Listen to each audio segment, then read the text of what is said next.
On the Gaia continent, monsters have been mysteriously disappearing for years. At first, everyone thought they were just going extinct or something, but nah, turns out these creatures were actually getting sucked into another freaking dimension. Yeah, wild, right? And funny enough, that exact twist was what one particular mage had been hoping to uncover. This dude had been obsessed with studying the whole monster exodus thing for ages. Still, even after all that digging, he had zero clue about why or how the creatures were jumping worlds. But honestly, he didn't care much about the reason. His main focus was figuring out how to use that power for himself. So after collecting every little piece of research he could get his hands on, he finally set up a massive magic circle deep inside a dungeon known as the Great Labyrinth. After years of grinding his old ass, it was finally go time. He lined up the coordinates, poured in his mana, and stepped right into the magic circle, ready to make the ultimate leap to another world. A blinding flash erupted around him, lighting up everything like a damn supernova. The spell kicked in bright aura, glowing light, the whole deal. And then, boom,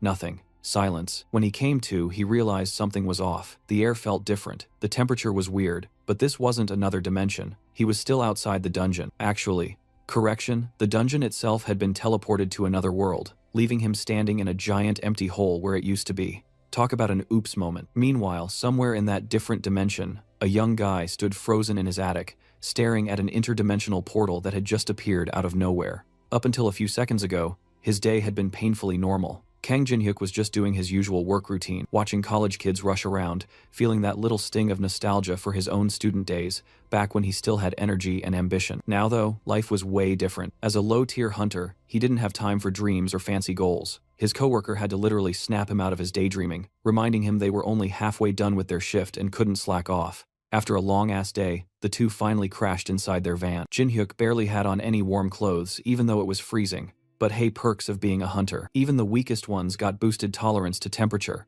which saved him some serious heating cash. Still, the perks didn't pay the bills. The guy was broke as hell and stuck doing random part-time jobs since every big guild hogged all the good hunter work. To make things worse, a local serial killer was out there targeting hunters from top guilds, and now those same guilds were greedily snatching up every single job around. So yeah, Jinhyuk's dream of ranking up was looking pretty damn hopeless. But today, things took a sharp turn. Out of nowhere, a loud crash followed by terrified screams echoed from the nearby school. Jackpot chaos like that usually meant monsters, and taking down even a few could score him enough money to chill for an entire year. Except, of course, his luck ran out fast. Just as he rushed in, some guy slammed right into him, knocking him aside, while a squad of elite hunters swooped in to handle the scene. The area's main guild titan was already on it, moving fast and clean like pros. Their deputy guildmaster, Duyun, snapped at Jinhyuk to scram unless he had a death wish. And honestly, he wasn't wrong. The gap between a broke-ass D-rank hunter like Jinhyuk and an A-rank beast from a major guild was way too wide to cross. With his ambitions crushed yet again, Jinhyuk just sighed, dusted himself off, and dragged himself to his next part-time shift, praying it'd at least cover a few damn bills. Later that night, when Jinhyuk drags himself home, completely weighed down by defeat, he suddenly hears a strange sound echoing from deeper inside his apartment, and that's when things start getting weird. Because when he follows the noise, he ends up standing face to face with a freaking portal to another world filled with monsters, just casually floating there like it owns the place. The creatures on the other side can't seem to see him at all, and even when he steps closer, nothing happens, which instantly gets his brain spinning because this might be the break he's been waiting for his whole miserable life. He heads downstairs to gather his thoughts, trying to process the insanity in front of him, and it hits him that this portal is basically a dungeon, the kind people used to think only existed in theory, and if it had appeared anywhere else, he'd be jumping with joy. But since it's right in his damn attic, things just got way more complicated. Reporting it to the Hunter Association would mean they'd take over his place for investigation and boot him out instantly, so his only real move is to keep it low-key and claim the dungeon for himself. But before that, he needs to confirm whether monsters can cross into his world, because even though they can't see him, he knows he's barely strong enough to take down 2 or 3 goblins alone, and if an entire group somehow made it through, he'd be completely done for. With nothing left to lose, he takes a deep breath and steps right into the portal, landing on what looks like the first floor of a dungeon maze, where he barely gets a second to take in his surroundings before a goblin charges him from the left, swinging a crude club straight at his face, forcing him to dodge and scramble right back into his attic. From there, he watches the goblin stumble around, confused, swinging at empty air like it's gone blind, which tells him 2 things: that they can't see the portal from their side, and they definitely can't cross through it either. That realization wipes away every ounce of fear he had, and he grabs a baseball bat, jumps back through the portal, and charges the goblin head-on, swinging with everything he's got, smashing it across the cheek and sending it flying before stabbing it straight in the chest to finish it off. For the first time ever, he's hunted solo, and with no teammates around.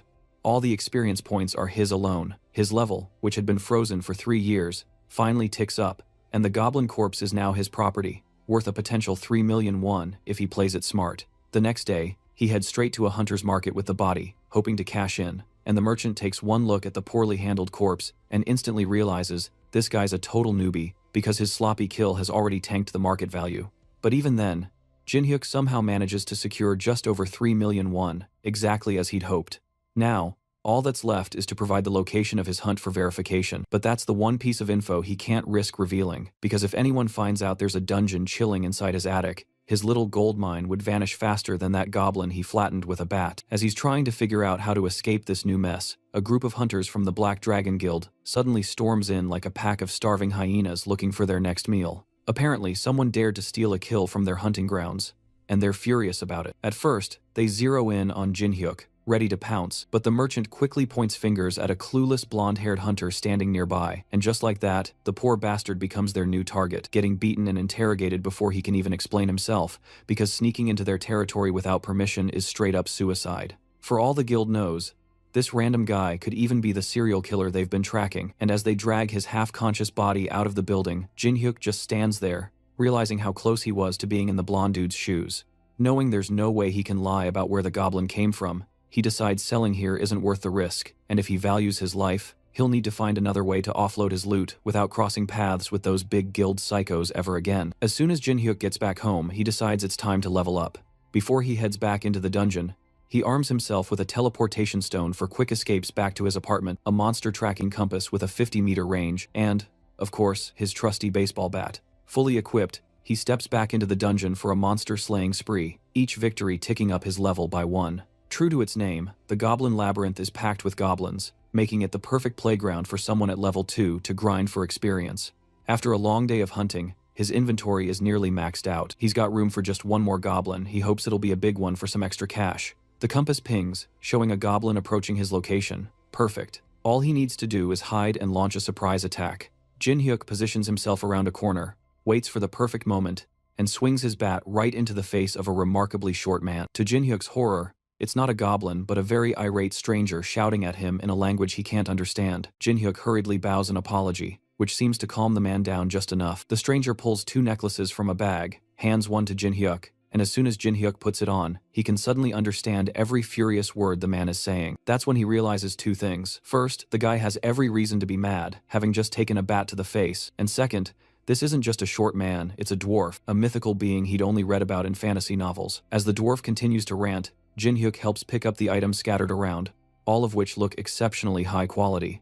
Unfortunately, he doesn't get a chance to admire them before the dwarf notices his bat and snatches it up, demanding to know where Jin-hyuk got it. Jin-hyuk panickedly explains it's just an ordinary aluminum baseball bat, but the dwarf seems to think it's made from orichalcum, a highly prized metal. To the dwarf, this ordinary bat is so valuable that no amount of money could buy it. Instead, he offers Jin-hyuk a trade, some rare items from his own stash in exchange for the bat. Seeing no reason to refuse, Jin-hyuk follows the dwarf back to his workshop, watching as the dwarf takes the bat deeper into the maze of tools and treasures. As Jin-hyuk glances around the workshop, his eyes fall on the various weapons laid out. He can't help but wonder which one he should try to swipe, but the dwarf returns before he can make up his mind. In his hands is Jin-hyuk's newly upgraded baseball bat. For some reason, it's shining bright red and has a slight glow. Jin-hyuk double-checks, is this really his bat? The dwarf confirms that it's just one of orichalcum's traits. It starts out weak and flimsy, but once enchanted, it becomes incredibly strong and durable. That last word catches Jin-hyuk's attention, enchanted. Somehow,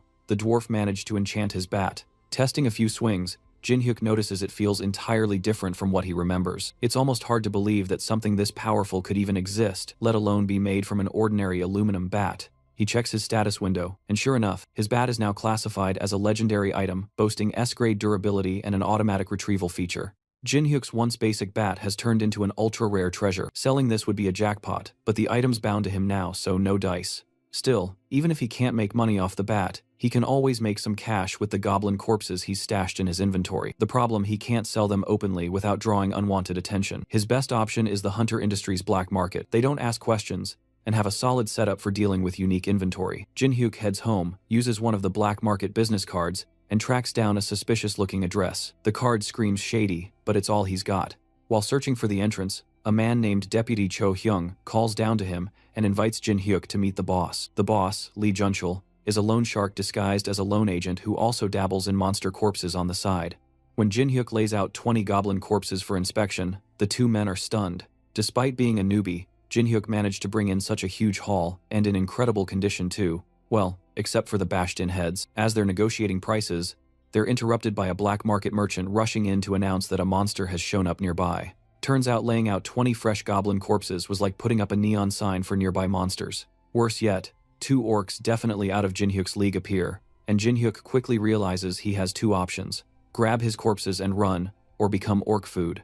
But it's too late. One of the orcs is already swinging a battle axe straight at his head. He dodges the first swing, but the second one's too close. Just when he thinks it's game over, his enchanted bat magically summons itself from his inventory and blocks the attack, sending the orc flying back. Another enchantment: presence detection. With this bat, Jin Hyuk might actually stand a chance. As the orc charges again, Jin Hyuk, now more confident, goes on the offensive. He smashes the bat down on the orc's knee, disorienting it, and follows up with a strike to its face, snapping its neck instantly. Just like that, his level jumps from 24 to 36. Before he can celebrate, the second orc attacks. This time he dodges, runs behind it, and slams his bat into its back, then finishes it off with a blow to the head.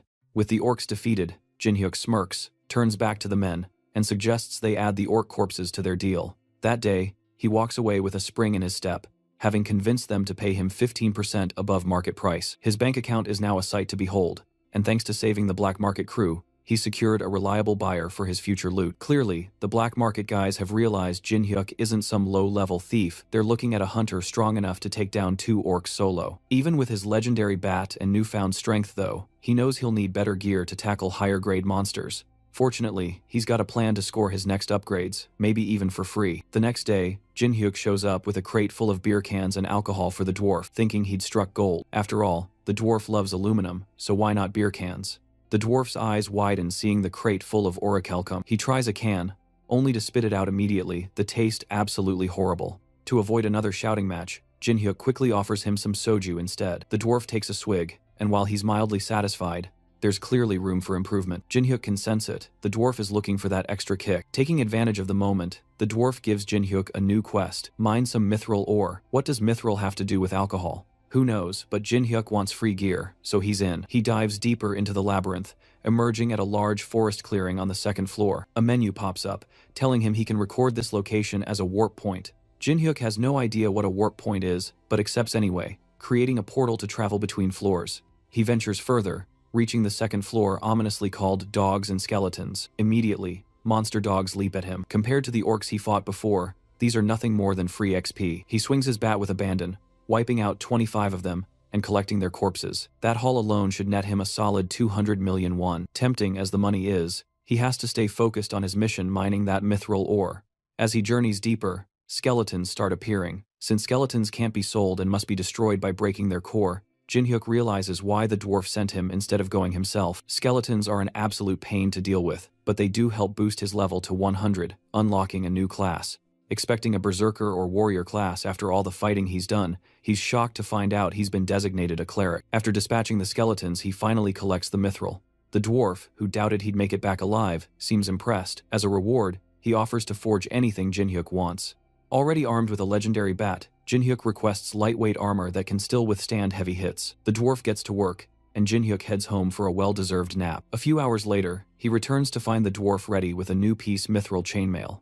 It's designed to fit snugly under his shirt and hoodie, making it the perfect hidden armor. To demonstrate, the dwarf smacks Jin Hyuk in the chest with a hammer, an attack that would have normally broken a rib or two, but Jin Hyuk barely feels it. With this armor and his enchanted bat, his combat skills have skyrocketed. Meeting this dwarf was definitely the lucky break he'd been waiting for. But the dwarf isn't done. He hands Jin Hyuk a large barrel of soju, made from the mithril ore Jin Hyuk brought back. Jin Hyuk takes it home to try, and discovers the dwarf was right. The mithril barrel has transformed the soju into something completely unique. With this in hand, he contacts the black market dealer again, offering not only cobalt corpses but now also premium quality liquor. Meanwhile, in another part of town, the Titan Guild is finishing a training session when an unexpected anomaly gate opens, spewing hordes of lizardmen. The deputy guildmaster, Du Yun, stubbornly refuses to call for backup, pushing his team to hold the line on their own. Jin-hyuk, however, is having a much better day. His cleric class is now officially registered, and he's been promoted from D rank to C rank. Given that clerics are rare and highly sought after by top guilds, he's excited about the new opportunities. Just then, a bloodied hunter bursts in, desperate for a cleric's help. Jin-hyuk volunteers, and is taken to the site where Titan Guild members are locked in battle with the lizard men. He's instructed to stay in the back and heal as many people as he can. Jin-hyuk wants to jump in on the action, but the guild member assures him that healing is all he needs to do, and he'll be handsomely paid once the fight is over. The healer's presence is enough to keep the guild members fighting, but the waves of lizard men are relentless. One of the other clerics suggests calling a support guild for backup, as the odds are starting to look grim.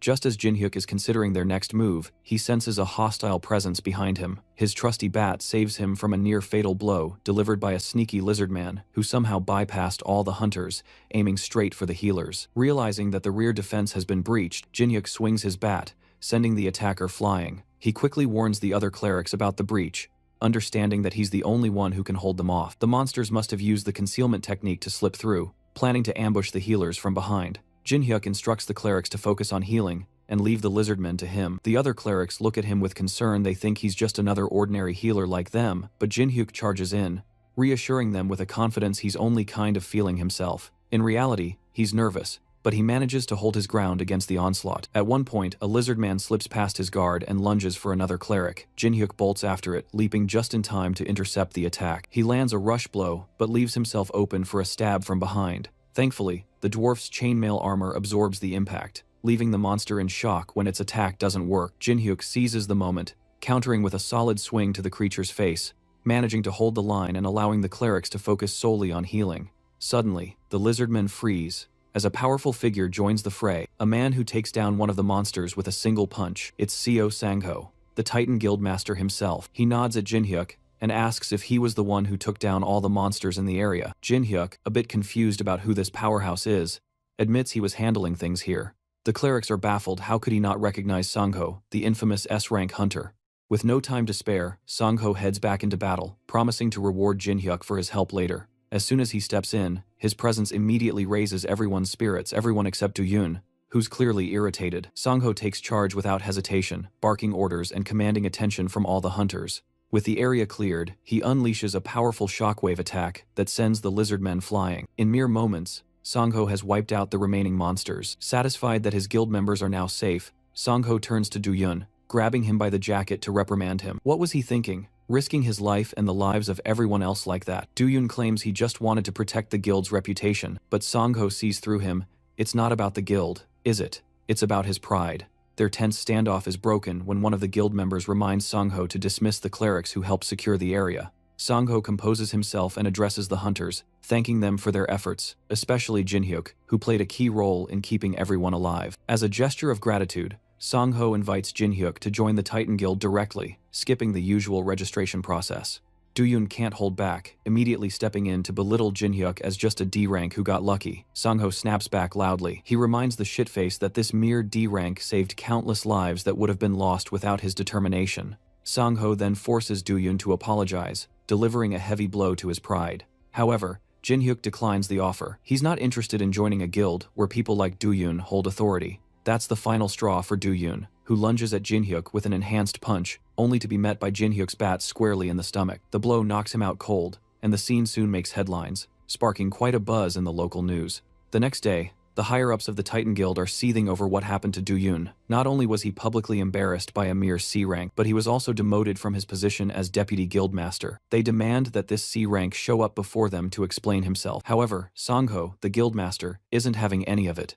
He points out that Do-yoon not only put multiple guild members at risk for the sake of his pride, but also attempted to attack someone who fought for their guild. That's more than enough reason for a demotion in Sangho's eyes. This comment shuts the gathered crowd down, leaving them with nothing to say. Sangho sends them on their way, but his thoughts wander back to the extraordinary C rank he witnessed the other day. Before he grows any stronger, he must get Kang Jin-hyuk to join his guild, no matter what. Jin-hyuk was chilling in his apartment, sprawled on the couch with a drink in hand, lazily checking his spending habits. Since his last hunting spree brought in a ton of cash, he'd gone overboard with expenses, and now things were looking wild. If he'd known it'd turn out like this, he probably would have taken that extra pay the Titan Guild offered him. Still, he didn't really care. He had better ways to make money anyway. After some much-needed downtime, he hopped back into the dungeon, ready to stack more monster corpses for cash.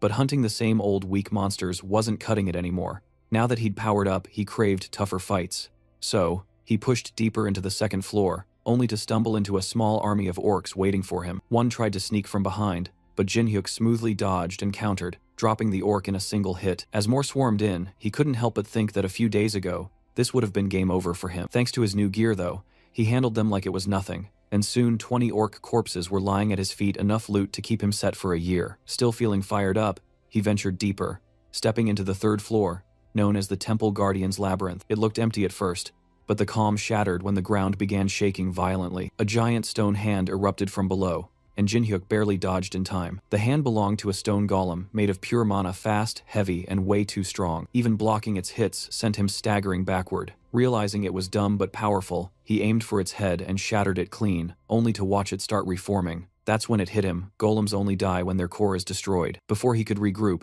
the monster's arm regenerated and grabbed him mid-escape. Just when he thought he was done for, an arrow zipped through the air and nailed the golem right in the chest. Seizing the moment, Jinhyuk dashed in, jabbed through its back, cracked the core, and ended the fight for good. Turning around to thank his savior, he expected that dwarf from before, but instead, standing there was a stunning elf woman with long pointed ears and a look that could kill. Before he could even speak, she stormed over, grabbed his collar, and started grilling him about who he was and where he came from. She clearly wasn't from his world. His outfit alone had her confused. After bombarding him with questions, she finally eased up when he mentioned he'd just entered the dungeon today. Her eyes widened as she shoved him down, shouting that he knew the way out. Dropping her bow, she looked half crazy, half relieved, claiming she'd finally found a way to escape. Jinhyuk, still dazed, tried to ask what the hell was going on, but she ignored him completely and demanded that he guide her out. He rolled his eyes, thinking she was way too pushy, but damn, she was pretty, so he let it slide. She promised him a huge reward for helping her, bragging that she was a platinum-ranked mercenary and totally trustworthy. Introducing herself as Lucia, a half-elf with a reputation, she was shocked when Jinhyuk admitted he'd never heard of her. When she flashed her badge, he still looked clueless, making her ask if he was from some countryside dump. "I'm from Seoul, Korea," he replied flatly, and her face went blank. She realized right then that a crazy mage might have actually succeeded with a dimensional hop spell. According to her, a mage from her world cast some experiment that ended up pulling this entire dungeon into his dimension. It sounded insane to Jinhyuk, but it lined up with everything that felt off. If the dungeon returned to its original world, it could screw him over completely. When he asked if she planned to send it back, she said it wasn't possible to reverse the magic here. It was way too complex. But there might be a hidden room on this floor that could help, one she'd found long ago while searching for an exit. She asked for his help getting there, promising a solid reward in return. Since the deal didn't sound half bad, Jinhyuk decided to tag along because honestly, this weird-ass adventure had just started getting interesting. As they kept moving through the dungeon, cutting down a few stray orcs along the way, Jinhyuk couldn't help but realize that Lucia was way stronger than he first assumed. That arrow she'd fired earlier wasn't just some lucky shot, it packed serious power, and honestly, fighting her here would have been suicide. His best play was to stay chill, cooperate with her, and keep observing how she handled things. After trekking for a while, they decided to take a breather at a safe spot. Jinhyuk had stashed a few emergency chocolates in his pocket, so he handed one to her, thinking it'd be a nice gesture. Turns out she loved it a little too much before he knew it. She devoured his entire stash like a sugar-crazed maniac and was still asking for more. Unfortunately, that was all he had left, but she looked satisfied enough to keep going, so he figured they were good for now. Eventually, they reached a massive chamber that housed the dungeon's boss, and Lucia was convinced the mage's spell they were looking for might be hidden in there somewhere. The only problem, it was guarded by the boss itself. She told him not to stress too much, just to back her up once she took the big guy down so they could access the sealed room. The moment they stepped inside, the monster roared loud enough to shake the walls and charged straight at them. Lucia didn't even flinch. She pulled back her bow, energy crackling around her as she shouted for him to watch closely. Channeling something called aura, she fired an arrow that smashed straight into the boss's chest, sending it crashing onto its back like a ragdoll. One hit from her was enough to drop that massive armored beast. Yeah, she was definitely showing off. Now it was Jinhyuk's turn to finish the job before the thing recovered. Remembering how golems work, he knew the core was the weak point. So he leapt onto the monster's chest and swung his bat right where he thought it'd be. The first hit didn't do much, and before he could go again, a huge fist came flying from the side. He barely blocked it, activating his cleric skill Holy Shield just in time, and using the recoil to spring himself right back onto the creature's chest. If one hit wasn't enough, then fine, he'd just keep smashing until it stopped moving. After a few solid blows, the bat finally broke through, cracking the core wide open and ending the fight for good. His level shot up again, almost reaching 200, and he could feel the raw power rushing through him. When it was all over, he turned to Lucia and asked her to teach him how to use aura like she did. But the funny thing was, he had already used it without realizing. His shield skill had transformed his holy cleric power into aura on its own. Lucia had no clue what kind of skill that was, but seeing his potential, she figured he could probably learn to control aura way faster than she expected, maybe even start enhancing his attacks right away. Still, before she'd agree to teach him properly, she gave him one simple condition: go back and bring her more chocolates. Meanwhile, back in the city, Sang-ho walked alongside his secretary, Lee Hyena, discussing a new anomaly that had appeared near Gangnam Station. It was detected yesterday, which meant they had about 5 days to prepare before a powerful monster crashed the party. No matter how Sang-ho pictured it, there was no way his guild was going to handle this one alone. However, all the other major guilds had been dispatched overseas, leaving the Titan Guild as the only one left in Korea to fight. Hyena continued searching for capable hunters who were freelancing locally, but none of them seemed reliable. Sang-ho, however, already had his sights set on someone else, and coincidentally, that someone just happened to be crossing the street. He excused himself from the conversation with his secretary and ran after Jin-hyuk, who was carrying home a large box of snacks the elf had asked him to get. When the guildmaster called out to him, Jin-hyuk turned, listening as Sang-ho made another proposal for him to join the Titan Guild. But Jin-hyuk had no plans to change his mind. Seeing that, Sang-ho offered him a compromise, a job as a mercenary, so he could still work for the guild without being a part of it. The rewards sounded substantial, which caught Jin-hyuk's attention, but he only promised to think about it. He later returned to the dungeon and presented the snacks to the elf,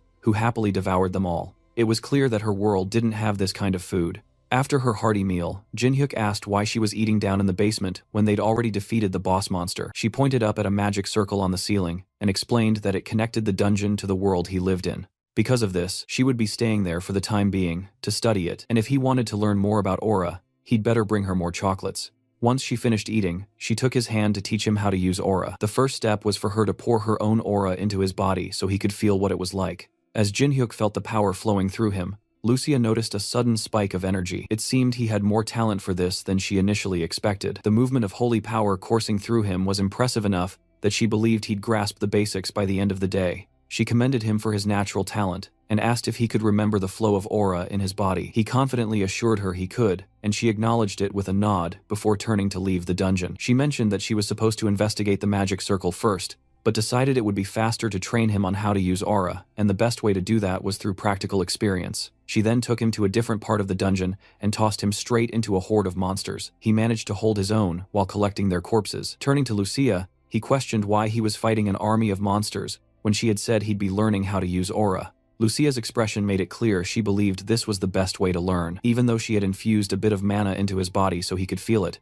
she told him the rest he'd have to sense on his own by activating aura through his holy power. There was no better way to build instinct than in the middle of real combat. As they battled, the ground started to shake, and a stone golem emerged from the earth. The creature let out a deafening roar and pushed Jin-hyuk back, as Lucia explained that he needed to face a true crisis to unlock his potential. She told him to focus and try to feel the holy power coming from the shield he generated with his skill. Since the shield itself was made of aura, mastering it would come faster that way. Easier said than done, especially since he didn't even consciously activate the holy shield. He wondered how he was supposed to feel aura from something that turned on automatically. The monster suddenly brought down its massive fist toward him, and he barely managed to block it with the holy shield again. But this time, he felt a strange energy gathering around his left hand, the one that had activated the skill. This must be what holy power felt like. The golem attacked again, and Jin-hyuk summoned his holy shield once more, but this time, it looked different, and the sensation of summoning it wasn't the same. He suspected this must be mana. However,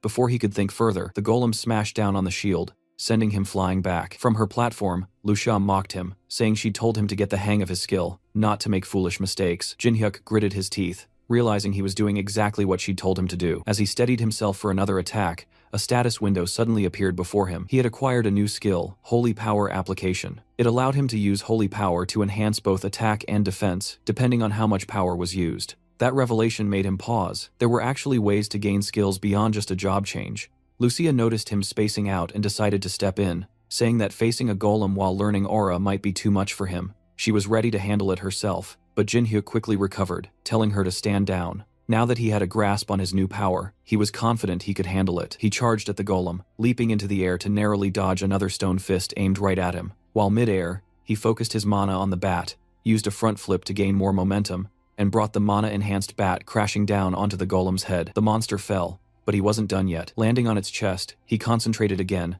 channeling even more mana into his bat before slamming it down on the creature's core. In that moment, he unlocked a new skill, Holy Aura. With his enhanced weapon, he stabbed the golem and shattered its core, unlocking not only his Holy Aura, but also gaining new skills like Precision Strike and Unyielding. Thanks to Lucia's brutal training, he had unlocked 2 passive skills and an active one. Lucia, however, was more stunned by how quickly he learned to use Aura in battle. She had only intended to teach him the basics and be done with it, but now she knew she had to see this through to the end. She drew one of her arrows and brought down a wall, opening the area to an even larger horde of monsters. Jinhyuk was far from impressed, but he readied his bat anyway and prepared for another fight, bracing himself as he muttered inwardly that, here they go again. The battle with the monsters in the dungeon drained Jinhyuk completely, and by the time he went to sell the monster corpses, he looked like he had just crawled out of a war zone. When he arrived at the black market, the boss, Jin Cheol, immediately noticed his exhausted state. Choosing not to ask too many questions, Jin Cheol got straight to business, accepting the corpses and bringing up the topic of the alcohol Jinhyuk had sold last time. Marketed as traditional artisan soju, the drink had exploded in popularity, with orders flooding in ever since it hit the market. The thought made Jinhyuk pause. If he focused solely on selling liquor, he could probably live comfortably without ever worrying about money again. With that comforting realization, enough savings to last a lifetime, and a small business already set up, Jinhyuk headed home to rest. His training with Lucia had left him completely worn out, and the moment his head hit the pillow, he passed out instantly. Not long after, he was jolted awake by the blaring sound of a disaster alert. A loud automated voice echoed through the streets, urging everyone to evacuate and get to safety. It was the day of the monster invasion, though it had arrived earlier than expected this month. Normally, these invasions happened at random, but there was one that occurred regularly every month. This particular invasion wasn't unusual, and under normal circumstances, Jinhyuk would have used it as a chance to hunt low-level monsters for some quick cash. This time though, he was too damn tired to care. The large guilds would handle it anyway, or so he thought. That was until a new notification popped up on his phone, announcing that, due to the urgency of the situation, the rewards for defeating monsters were now tripled.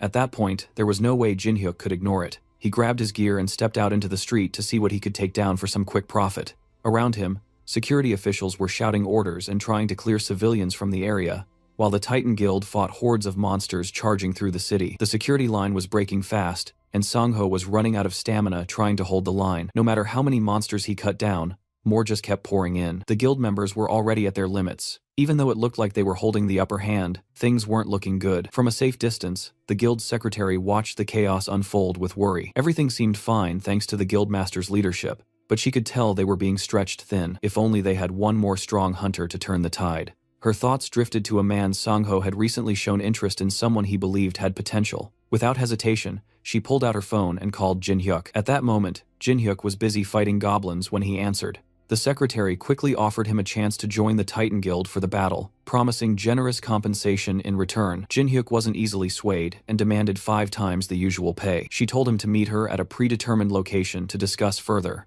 When they met, she offered him 4 times the normal rate instead. He wasn't thrilled, but eventually agreed. She handed him a device that would track how many monsters he killed, explaining that it would record his contribution to the guild. If his performance exceeded the average, he'd get the full reward he asked for. With a real opportunity to show off his strength and get paid fairly, Jinhyuk took off toward the battlefield. The secretary watched him go, unsure if he'd live up to the expectations Sangho had placed on him. After all, the only time he had taken down Du Yun was by pure luck. No one really knew how capable he truly was. As soon as he arrived, Jinhyuk spotted a rampaging ogre and charged at it without hesitation. In a single, powerful strike, he brought it down, leaving everyone around him stunned. The crowd started whispering, assuming he must be at least an A-rank hunter. Jinhyuk smirked to himself. Maybe A-rank was close, but with his current abilities, he figured he was already stronger than that. He drank a mana potion to recharge and steadied himself. Thanks to Lucia's brutal training, he had reached level 200. Normally, there was no way someone like him could handle an ogre,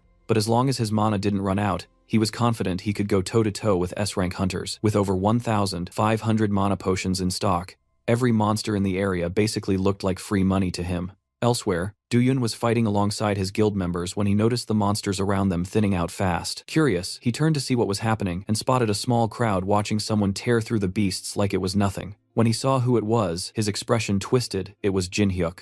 Anger flared instantly. He barked at his guildmates to stop gawking and get back to fighting, but his focus was locked on Jinhyuk. Why the hell was this guy here? And who invited him? The memory of their last encounter, the one that got broadcast all over the news, still burned in his mind. That humiliation was something he hadn't forgotten. Last time must have been pure luck, he thought, but this time, he'd make sure to crush him properly. Determined to put Jin-hyuk back in his place, Do-yoon charged straight toward him, but Jin-hyuk saw him coming a mile away. With precise timing, Jin-hyuk countered, sending Do-yoon flying and knocking him out cold before he even got the chance to strike. Sorry, not today, Jin-hyuk muttered under his breath, brushing off the dust and the commotion. Meanwhile, across the battlefield, Sang-ho was struggling against a rampaging minotaur. His mana was nearly depleted, and he was running out of stamina fast. The beast raised its massive club for a killing blow, and for a split second, Sang-ho considered retreating just to catch his breath, but before the hit could land, a powerful force struck from behind. Jin-hyuk came soaring down from above, grabbing the minotaur by its horn and slamming it hard into the ground. For a C-rank hunter to take down a monster like that in a single hit was absurd.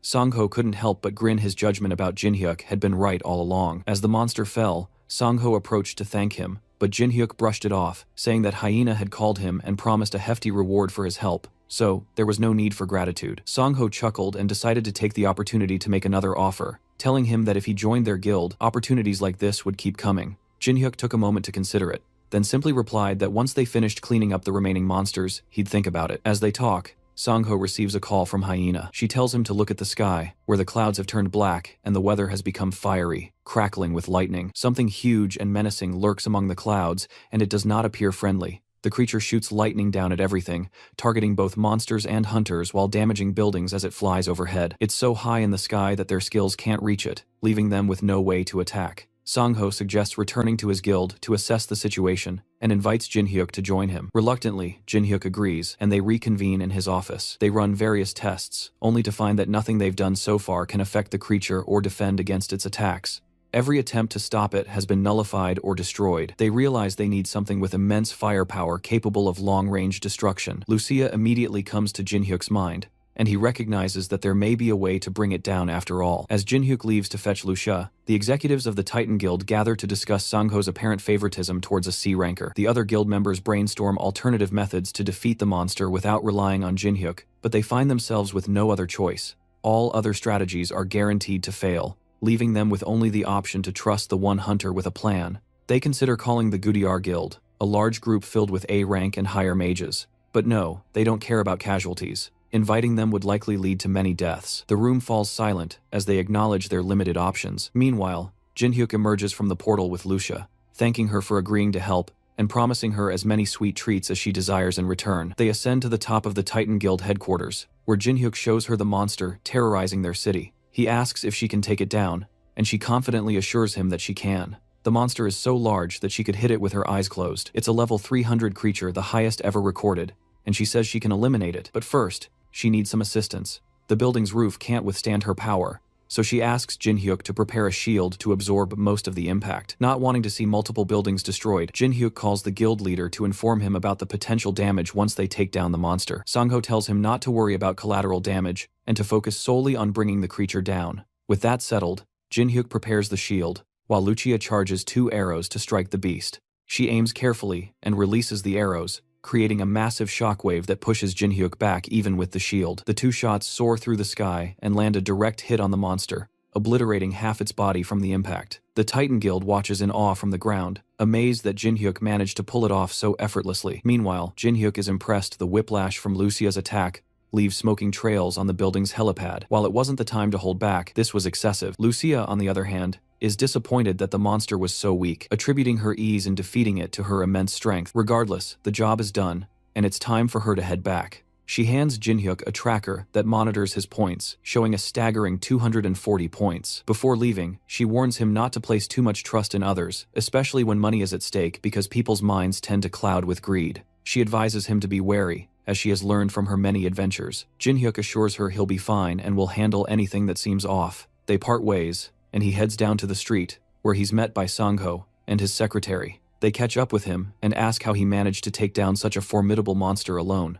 Jin-hyuk politely declines to share, calling it a secret. One of the executives is offended and doesn't believe a mere C-ranker could defeat such a giant beast. However, Jin-hyuk shows them the monster tracker, displaying a substantial number of points, proving he indeed took it down. Sang-ho stops the executive there and apologizes to Jin-hyuk for the outburst. The executive watches in anger, feeling Sang-ho favors a C-ranker over his guild members, He decides it's time for a change, as Sangho is hindering the guild's future. He pulls out his phone and dials an unknown number. By the next day, rumors spread throughout the city that an ordinary C-ranker had defeated the giant monster. Members of the Titan Guild were skeptical, but verifying the information wasn't too difficult. Word also circulated that the guildmaster had personally offered Jinhyuk direct entry into the Titan Guild, which he turned down. He must have been confident in his skills to reject such a significant offer from Sangho himself. The rumors even reached the Ultron Guild, who learned that Do-yoon had been hospitalized after the monster invasion. Known for his impressive skills, it was revealed that he had been defeated by the rumored C-rank hunter. If this was true,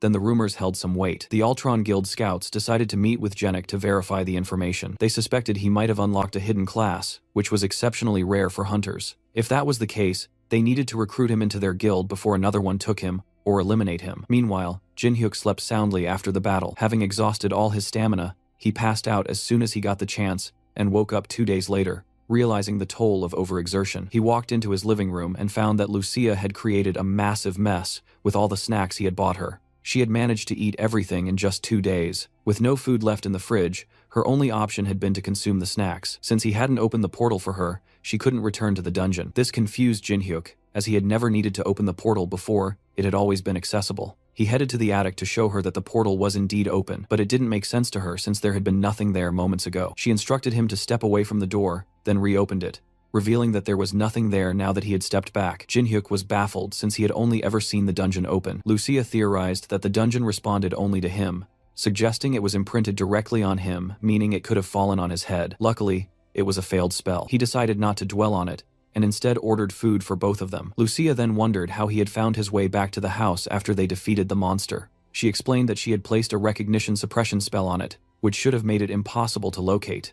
Jinhyuk asked why she would cast such a spell on his house. Lucia revealed that strange individuals from a guild named Ultron had been visiting while he slept, which annoyed her enough to ensure they could never return. Jinhyuk was perplexed as to why those large guilds would be searching for him. He pulled out his phone to discover what had happened during his slumber. The first headline he saw grabbed his attention. News of him defeating the giant monster had gone viral. A video was circulating that clearly showed him fighting alongside the Titan Guild, and it seemed he had become famous overnight. This newfound attention was problematic. His greed in using Lucia's power had placed him under a spotlight. The hunter industry was territorial, and strong competitors were swiftly eliminated. He resolved not to dwell on the past. With Lucia done eating, they returned to the dungeon to deliver their loot to the dwarf. Thanks to Lucia's powerful shot, the monster's body was too damaged to salvage, leaving them only with its head. The old man was frustrated with Lucia for overdoing it and ruining valuable material, revealing a natural animosity between them. Jinhyuk interrupted their argument and asked the dwarf if he could craft something from the corpse. The dwarf dug out an organ from the head, which allowed it to produce lightning. With that, Jinhyuk could enchant his baseball bat to create lightning as well. He inquired how the dwarf would like to be compensated, but the dwarf simply wanted Lucia to leave his workshop. Angered, Lucia began shaking with rage, and Jinhyuk had to calm her down by promising more sweets. After barely preventing her from shooting a hole through the dwarf's head, he headed back into the city to buy her the promised treats. On his way back home, Jinhyuk sensed something lurking in an alleyway. It seemed like someone was tracking him. With a quick flick, he dropped his groceries behind a wall and called out to whoever was following him. The hidden presence was startled that Jinhyuk had noticed him at all. Suddenly, a figure appeared out of nowhere and rushed at him, swinging a sword. Jinhyuk barely managed to block the attack with his bat. The newcomer was astonished that Jinhyuk could even see him, which confirmed the rumors that Jinhyuk was more than just an ordinary C-ranker. Determined to prove his strength, Jinhyuk pushed the attacker back and leapt at him for a counterattack. Since the attacker clearly wanted to keep his identity a secret, Jinhyuk decided he would just have to beat some sense out of him until he talked. However, the attacker had a different plan. He used a skill to turn himself invisible. Jinhyuk could just faintly feel his presence enough to dodge and block most of the attacks, but he knew he couldn't keep that up forever. If only he had his usual bat, but the old dwarf was still working on it. Stuck with a regular aluminum bat, he thought it was going to be a long day. Realizing he needed to make a run for it, he tried to escape. Just as he moved, the hooded attacker attached a tracking device to his shirt. Jinhyuk sprinted toward a crowded area, hoping to hide, but the device allowed the attacker to track his every move. The trail led to a bathroom in a department store. He muttered to himself that it was the perfect place to hide. Camouflaging himself, he kicked open a stall door, ready to pounce, except there was nothing there but the tracker stuck to the wall. He realized it was a bathroom trap, and at that exact moment, the assassin realized he'd been played. Frustrated, the assassin charged up a fireball, aiming straight at Jin-hyuk and a poor kid who just wanted to use the toilet. With no time to spare, Jin-hyuk threw up a shield to protect them both. The assassin used the smoke as cover to escape. Jin-hyuk sighed, annoyed that there had been a fireball and a runaway. Just as he tried to catch his breath, an object suddenly pierced through the assassin's chest, killing him instantly. Shocked, Jin-hyuk blinked in surprise, realizing he hadn't meant to kill him. As he lamented the situation, a status window popped up in front of him. It acknowledged the kill, but labeled it as self-defense, which came as a relief, though he still could have done without the drama. Before he could process it further, 2 detectives approached him, asking questions about the incident. He cooperated, explaining that he had just been minding his own business when chaos erupted. Luckily, since he hadn't received the villain trait, the detectives didn't suspect him of foul play. They confirmed he was acting in self-defense and let him go, though not before warning him not to mention the words murder, self-defense, or villain. They handed him a device that would monitor his every word. Jin-hyuk muttered under his breath about having a babysitter as they let him go. As he headed home, he couldn't shake off the feeling that he had become the center of attention in the hunter community. Meanwhile, the detectives speculated among themselves, noting how he had managed to block a powerful attack while protecting a child, and had even taken down a high-level hunter. They whispered that there was no way this guy was just a C rank, and hoped he wouldn't do anything to lose their trust. Back at home, Jin-hyuk checked out his new class, the Inquisitor. It seemed to build off his cleric abilities, but with a twist. His skills were now more self-focused, allowing him to act like a tank while healing himself. On top of that, he gained the ability to see the karma of others. He found it ironic that he could now literally judge people, and shook his head with a smirk. Excited to test out his new powers, he returned to the dwarf's workshop. As promised, his weapon had been enchanted to send out lightning attacks. All he had to do was think about it, and it would release up to 3 charged lightning blasts. He chuckled, already envisioning the chaos he could unleash. However, Lucia wasn't as impressed. She looked concerned, saying she couldn't sense any holy power from him anymore, and asked what he had done in the human world. Jin-hyuk simply shrugged, explaining that he couldn't share much because of the monitoring device. The dwarf, who overheard, offered to dispose of the device if Jin-hyuk completed a simple task to retrieve an item from a dangerous location using a compass he provided. Jin-hyuk grinned, thinking it sounded like a fun day. This little errand dragged him to a treacherous mountainous path that seemed to defy all logic. Steep cliffs, impossible terrain, and death traps everywhere. Who in their right mind would come here willingly? And yet here he was, armed with nothing but basic hiking gear, rappelling down what looked like a bottomless pit. All this effort just to mine some ores. That old dwarf really had no shame, sending him into a death trap over shiny rocks. Meanwhile, Lucia was having the time of her life. While Jin-hyuk wrestled with his gear and tried not to fall to his doom, she leaned back casually, watching his struggle like it was prime entertainment. Amused by his efforts, she teased him, wondering if he was really struggling this much just to go down. From her perspective, this was nothing, and she made sure he knew it. If he wanted to make it out in one piece, he had one job: follow her lead, stick to her instructions, and under no circumstances act on his own unless he wanted to experience a tragic yet slightly comedic death. Then, as if to prove how easy it really was, she took a step forward and jumped. No ropes, no hesitation, just a confident leap into the abyss. Jin-hyuk barely had time to react before she was already scaling down the rock face with nothing but her hands, landing effortlessly like she'd done this 100 times before. Of course, she had. A total show-off. Jin-hyuk sighed, knowing full well he couldn't just do what she did, at least not without breaking a few bones in the process. Taking a deep breath, he loosened his grip on the rope and muttered to himself before letting go. The moment he free fell, adrenaline flooded his system. The wind roared past his ears, and for a second, doubt crept in. But as he neared the bottom, instinct took over. Using his hands and legs, he braced against the rocky walls, slowing himself down just enough to land beside Lucia, completely unscathed. She barely looked impressed. Arms crossed, she raised a brow and remarked that it had taken him long enough. Taking a break in the middle of their mission, they settled on a steep cliff, gazing at the endless landscape below. The conversation naturally drifted toward what had happened outside. Removing the device might get Jin-hyuk in trouble, but the old dwarf had been oddly confident about it, saying it would be fine. That meant there had to be a way. For all his grumpy outbursts, that blacksmith was undeniably talented. Shifting the conversation, Lucia's curiosity turned to something else: karma values, specifically the ones tied to Jin-hyuk's new class. She asked about her own level, and after a quick check, he informed her that she had 82, the highest among the 3 of them. Jin-hyuk himself sat at 64, while the old dwarf had 72. The numbers didn't surprise her. Considering the life she had led, it made sense that she had the highest karma. She had done everything she could just to survive. Even so, the difference between her and Jin-hyuk was only 20 points, and he had only killed 1 person so far. Lucia, on the other hand, had long since lost count. That thought led her to an interesting comparison. In the world she used to live in, there had been saints, beings who could distinguish good from evil with just a glance. Jin-hyuk immediately dismissed the idea that he was anything close to a saint, and Lucia agreed without hesitation. That wasn't her point though. She was merely saying that the ability to gauge evil existed across different worlds, not that she cared much about it right now. Truthfully, she had little interest in wasting time searching for a mine just to satisfy the old fart. What interested her, however, were Jin-hyuk's new abilities. She was eager to analyze them thoroughly. When he asked why she was so invested, she simply shrugged and said that she found him entertaining, and she wasn't wrong. Watching him figure things out was much more interesting than staying holed up in an abandoned dungeon. They needed a better way to understand karma values, and Lucia had a simple solution: go outside and run some real experiments. Jin-hyuk hesitated. He felt bad about pausing their mission for the old man, but Lucia had a point. Staying in the dungeon with just the two of them wouldn't give him any deeper understanding of his abilities.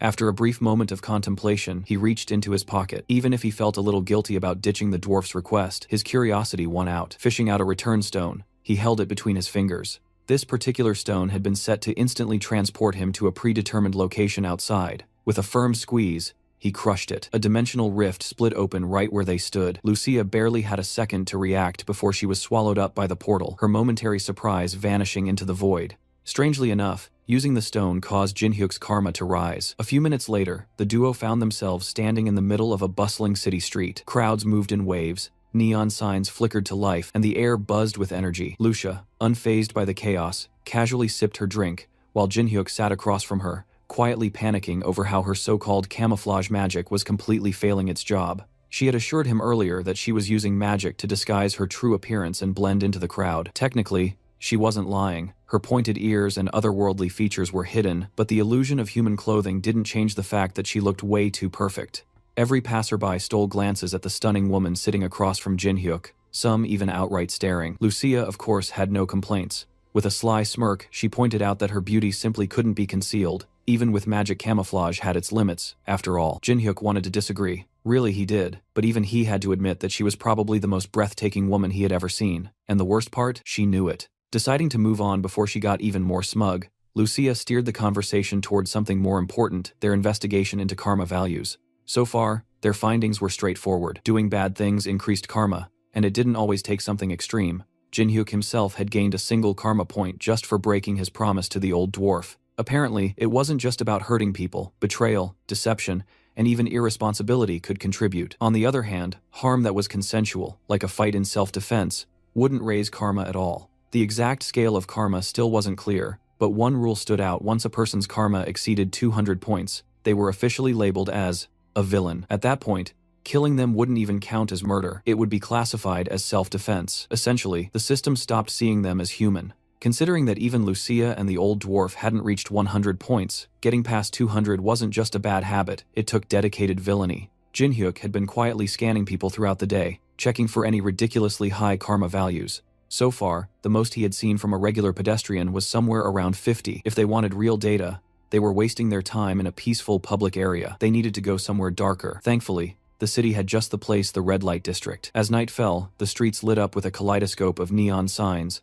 flashy billboards, pulsing music, and the smell of cheap alcohol. This was where the city's real underbelly thrived. As they walked through the streets, a shady-looking barman approached with an exaggerated grin, his eyes lingering a little too long on Lucia. He showered her with compliments, calling her the most stunning lady to grace these parts, and mentioned an ongoing event at his bar: beautiful women could enjoy up to 5 cocktails completely free. Lucia barely acknowledged him. Without breaking her stride, she shoved him aside and continued walking. Before she could get far, Jin-hyuk placed a firm hand on her shoulder, stopping her. He suggested they take a moment to enjoy those free drinks, insisting it would be a waste to turn down such a generous offer. The barman, practically glowing with excitement, eagerly led them inside, promising that Lucia would receive the best service the establishment had to offer. After walking all day and encountering only ordinary people with unimpressive karma values, Jin-hyuk finally found what he was looking for: the barman, an irredeemable villain with a whopping 300 negative karma floating above his head. Settling at the bar, the duo received their drinks and took a sip. The cocktail had a sweet, smooth flavor, something Lucia immediately approved of. Meanwhile, the barman stood a few steps away, quietly snickering to himself. Those two had no idea what they had just consumed. A single drop of the poison-laced liquor was enough to paralyze an average person. There was no escaping it. The moment he saw them relaxing, he signaled a group of thugs waiting in the shadows. They stepped forward, their focus locked on Jin-hyuk. The plan was simple: take him out first. Jin-hyuk, however, barely acknowledged their presence. He simply took another sip and asked if they were sure this was the route they wanted to take. The thugs hesitated for a split second, confused by his calm demeanor. That was when the realization hit: the poison wasn't working. Thanks to his status effect resistance, the so-called fast-acting toxin was nothing more than overpriced juice. Without warning, Jin-hyuk spun around and delivered a bone-crushing uppercut to the nearest thug, sending him staggering backward. Finally, some action. It had been a while since he could properly stretch his limbs, and these street rats looked like the perfect warm-up. With a smirk, he pulled back and threw another devastating punch, knocking 2 goons out at once. 2-for-1 deal. Not bad. The remaining thugs barely had time to react before he pivoted sharply, shifting his weight for a brutal kick. His foot connected with another thug's face, and with just a single strike, the man collapsed unconscious before he even hit the floor. Meanwhile, Lucia's eyes fluttered open as the effects of the paralytic poison finally wore off. Groggy but alert, she turned her head to assess the situation,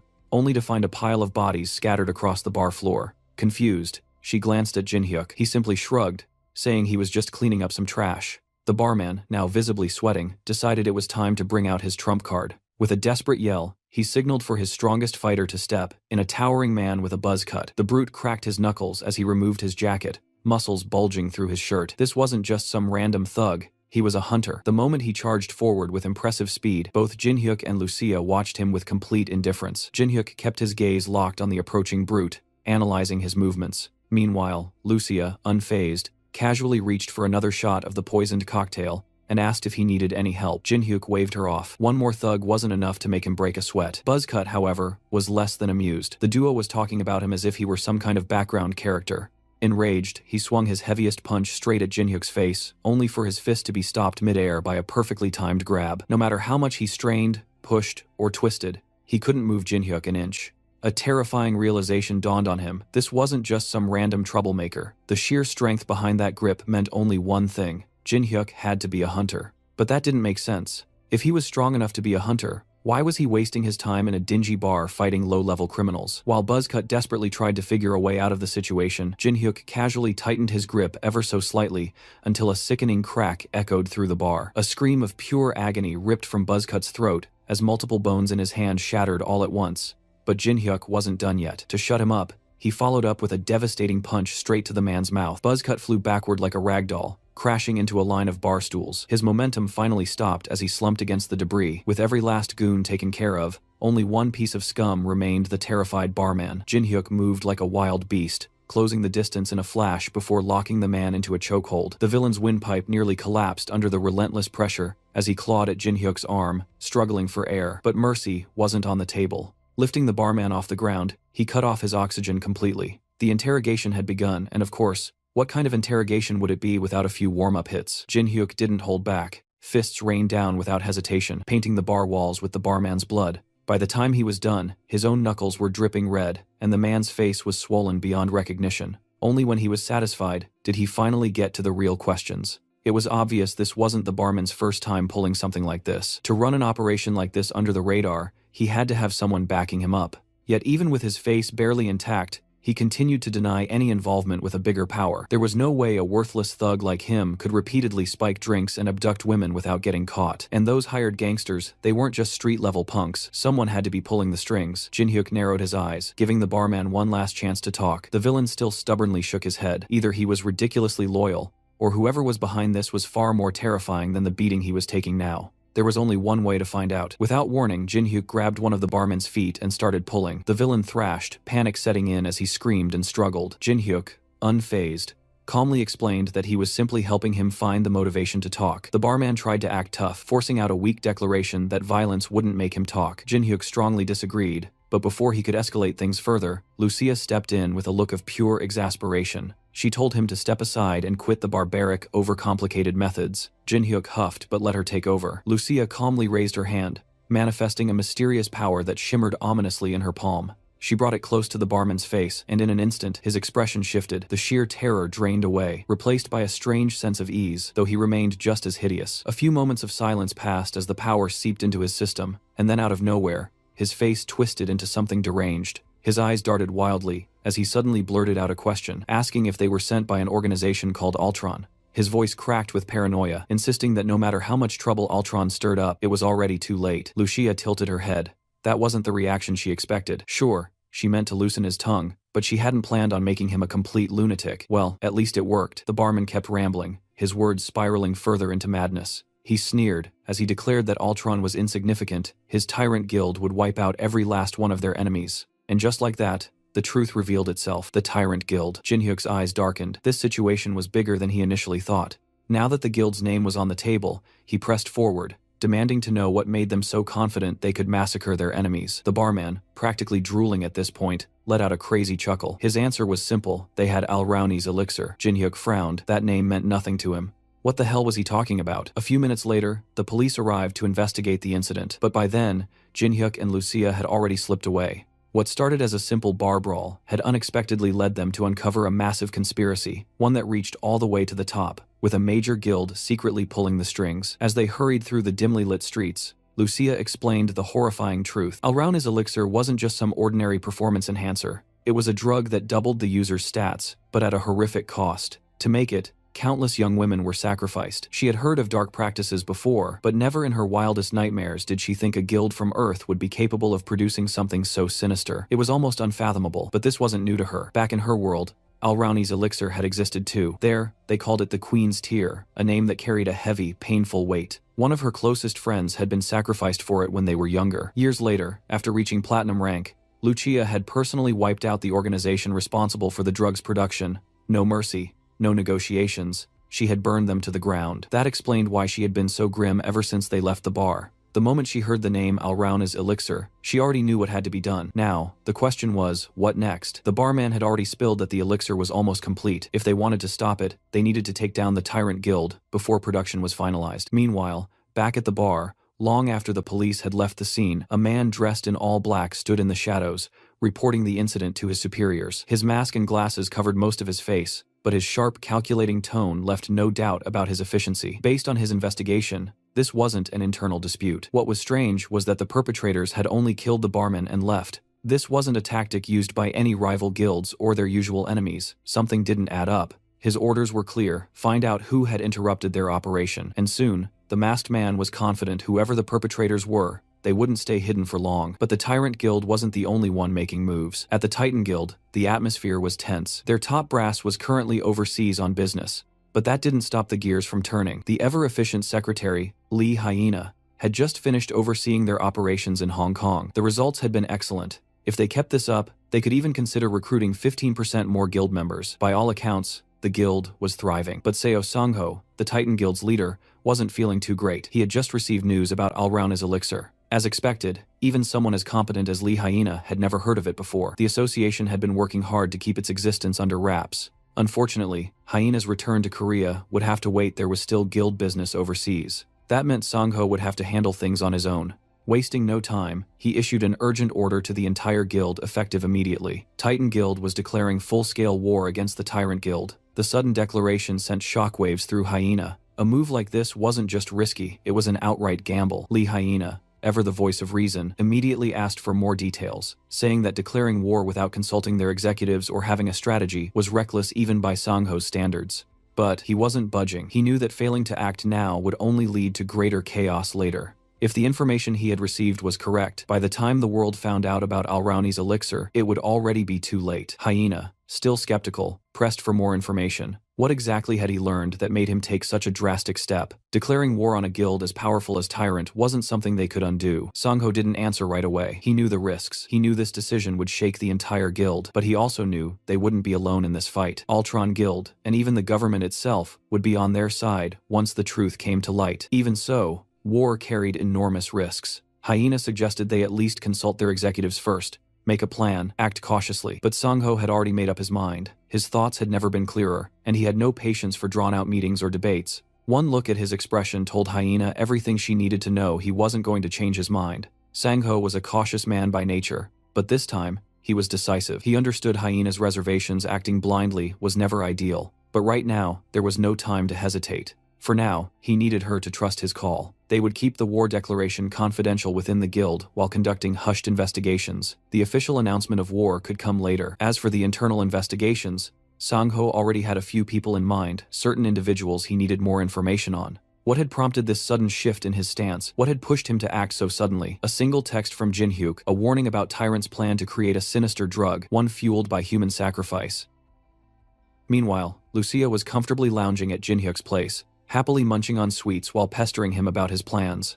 Honestly, she was just relieved to know that there were still some sane and reliable people in this world like So Sango. If no one had stepped up to take down the Tyrant Guild, she would have handled it herself. And really, with how insanely inhumane the method for creating Alrauna's elixir was, it needed to be stopped. Jinhyuk, on the other hand, had a slightly different concern. He glanced at the elf, who had been practically living in his pantry, and asked when she planned on going back to the dungeon. Her response, a hard no. Why would she return to some dull dungeon when she could join a raid against a villainous guild instead? She figured that if the Tyrant Guild was crazy enough to concoct something so sinister, then they definitely weren't your average hunters. Even Jinhyuk had to admit this wasn't something he could take on alone, at least not yet. That's when Lucia officially threw in her support. She was all in on wiping out those scumbags together. Jinhyuk appreciated the gesture, even though she didn't have the help. Then knock knock. Someone was at the door calling out his name. Jinhyuk wasn't expecting anyone, so this was an unplanned surprise. A delivery maybe, or something else. Beside the door, it was the masked man, the one investigating what went down at the bar. That man had a magical compass,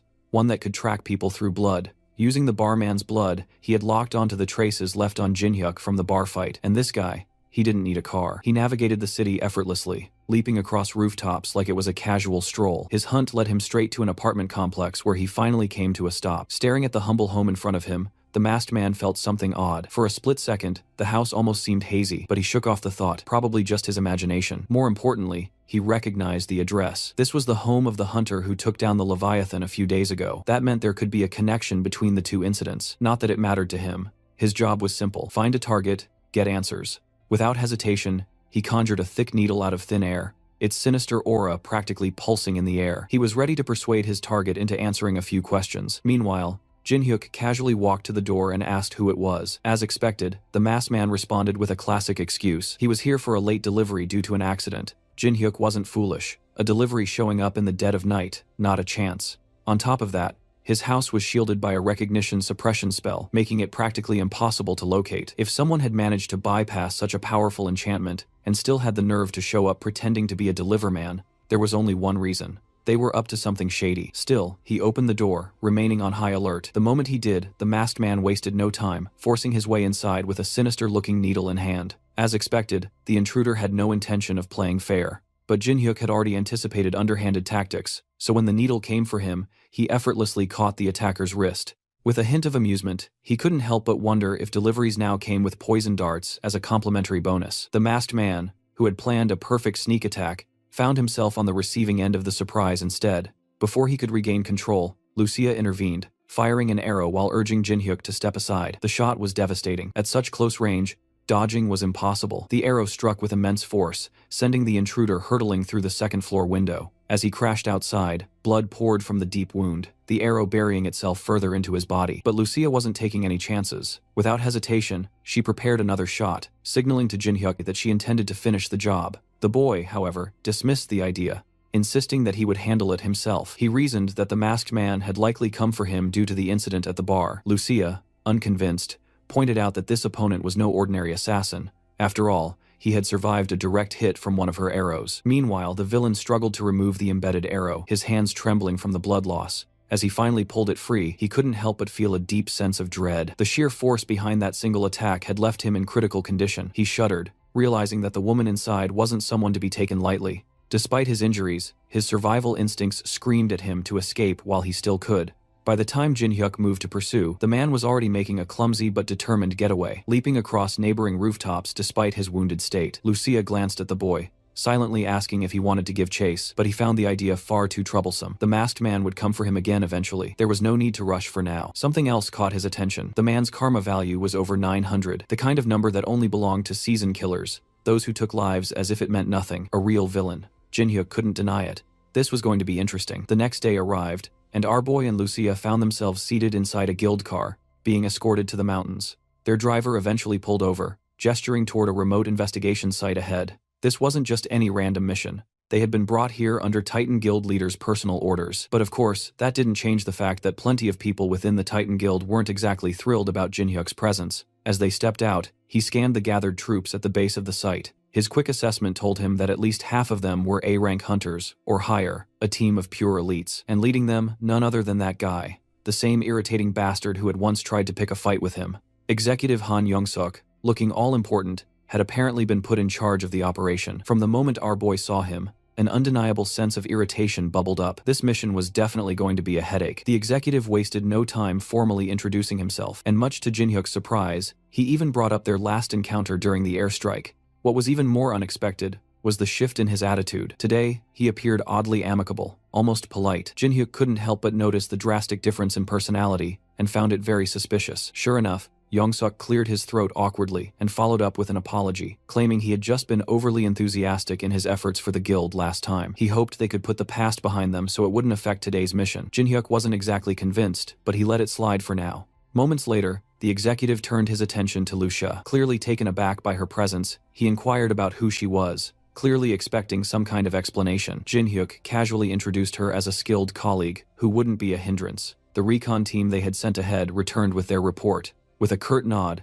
Young-suk excused himself to hear what his scouts had to say. Of course, Jin-hyuk wasn't fooled by the executive's little display. Apology or not, the guy was still looking down on him and Lucia, probably assuming they were just a couple of C-rank nobodies. It didn't matter how strong they actually were. This four-eyed bastard had his own agenda, and his condescending attitude hadn't changed one bit.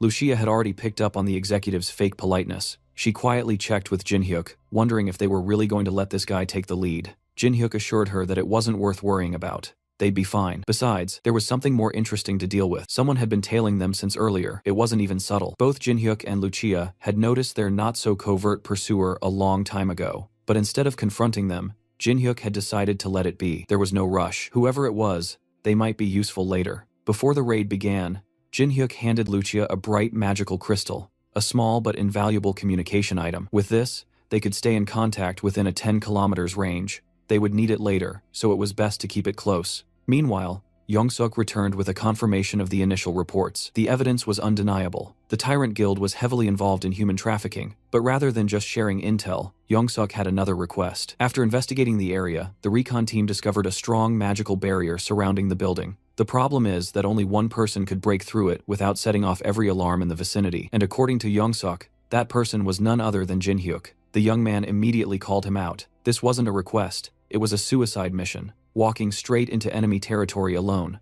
That was as good as signing a death warrant. But Young-suk, ever the impartial team leader, kept a straight face. He even had the audacity to throw in some sarcasm, claiming that only the man who took down the Leviathan could possibly pull off such a stealth mission. And to make it sound even more reasonable, he pointed out that Jin-hyuk would probably have an easier time going in alone, rather than working with Titan Guild members he had never teamed up with before. Of course, that was just another way of saying, "We're dumping all the risks on you. Good luck." It was obvious that they thought they were outsmarting him, neatly shifting the burden onto his shoulders. But what they didn't realize was that this was exactly the kind of situation Jin-hyuk had been hoping for. With that, he joined a select team of Titan Guild hunters and moved toward the part of the barrier where they could create an entry point. The plan was straightforward. The magic team would generate a small breach, just big enough for Jin-hyuk to slip through. The problem, these so-called experts could only hold the breach open for a few seconds, which meant he had to move at full speed. They reached the eastern side of the facility and wasted no time. The magic team got to work, struggling to maintain even the slightest gap in the barrier. Jin-hyuk didn't hesitate. He knew he was being played, deliberately funneled into enemy territory like a disposable pawn. But strangely enough, he didn't mind. After all, his real interest wasn't in the mission itself. He just wanted to see exactly what the Tyrant Guild was hiding in these mountains. The moment the breach was established, our protagonist wasted no time and dashed inside the barrier, his eyes gleaming with excitement as he scanned the compound. But the moment he stopped and summoned his trusty bat, he noticed something strange. The base looked completely different from the outside.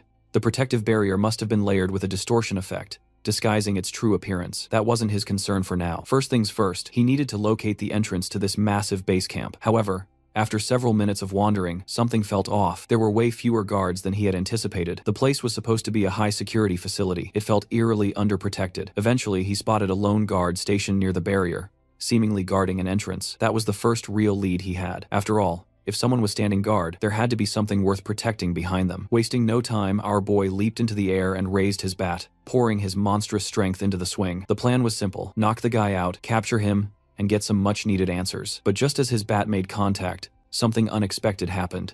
Instead of a satisfying impact, the guard simply vanished, dissolving into thin air like smoke. It was an illusion. Jin-hyuk stood there for a moment, blinking at the empty space where the guard had been. Well, that was disappointing. So much for interrogating someone. Now, it was entirely up to him to figure out how to get inside. Much to his surprise, the supposedly high-security facility had automatic doors like a freaking supermarket. The lack of proper defenses was almost laughable. No biometric scanners, no heavy-duty locks, not even a single CCTV camera in sight. It was as if the people running this place were so confident that the women they abducted had zero chance of escaping that they didn't bother with real security. Still, Jin-hyuk wasn't about to let his guard down. Just to be safe, he pulled out an insurance policy. From his inventory, he retrieved an EMP generator, a handy little device crafted from the materials of electric-type monsters, and casually dropped it onto the floor. With this, any communications or security systems in the area would be fried. This was precisely why he had left a magic communication crystal with Lucia beforehand, so they wouldn't lose contact despite the blackout. As the EMP took effect and the compound was officially cut off from the grid, Jin-hyuk took a deep breath. Now it was time to get started on the real mission. From a distance, the masked man remained fixated on Jin-hyuk, silently observing his every move. The pieces were starting to come together. Jin-hyuk's connection to the bar incident and the Titan Guild was becoming clearer. But just like everyone else, the masked man had his own hidden motives. And for some reason, Jin-hyuk was a key factor in ensuring everything played out smoothly. Meanwhile, inside the facility, the consequences of Jin-hyuk's actions were already rippling through. The EMP he had set off didn't just disrupt security, it also ruined someone's gaming session. One of the idle guards had been engrossed in his phone, only to watch in frustration as his screen went black. Cursing the countryside's terrible signal, he grumbled about how his precious gaming time always seemed to get interrupted. Unfortunately for him, that would be the least of his worries. Before the realization even sank in, something red came hurtling toward him. A bat. Jin-hyuk didn't even bother swinging it. He had thrown it instead. The blunt tip slammed mercilessly into the side of the man's face, and before he could react, the bat had already pierced through. The guard crumpled to the ground, out cold. Without missing a beat, Jin-hyuk activated auto-recovery, summoning his weapon back into his grip. Finally, an opponent made of flesh and blood. The impact sent blood splattering against the nearby wall, as the body hit the smooth concrete floor with a dull thud. And yet, this wasn't some trained hunter or elite fighter. He was just an ordinary man. An ordinary man with a karma value of 800. That number spoke volumes. If even a regular person here had committed enough atrocities to rack up such a score, then this place wasn't just corrupt, it was overflowing with inhuman scum. That meant our boy could go all out. No hesitation, no second thoughts. Every single person involved in this twisted operation deserved nothing less than absolute annihilation. Pushing forward, he entered the locked gate and found himself in a long, dimly lit hallway lined with prison doors. The atmosphere was suffocating, thick with the stench of neglect. This had to be where they kept the abducted women. A quick glance into the cells confirmed his suspicions. The conditions were beyond inhumane. Each prisoner was shackled like a caged animal, stripped of dignity, awaiting their fate. They weren't just captives, they were resources for that cursed elixir. But before Jin-hyuk could process his next move, a voice interrupted his thoughts. Someone was calling out, demanding to know who he was. Unlike the other cells,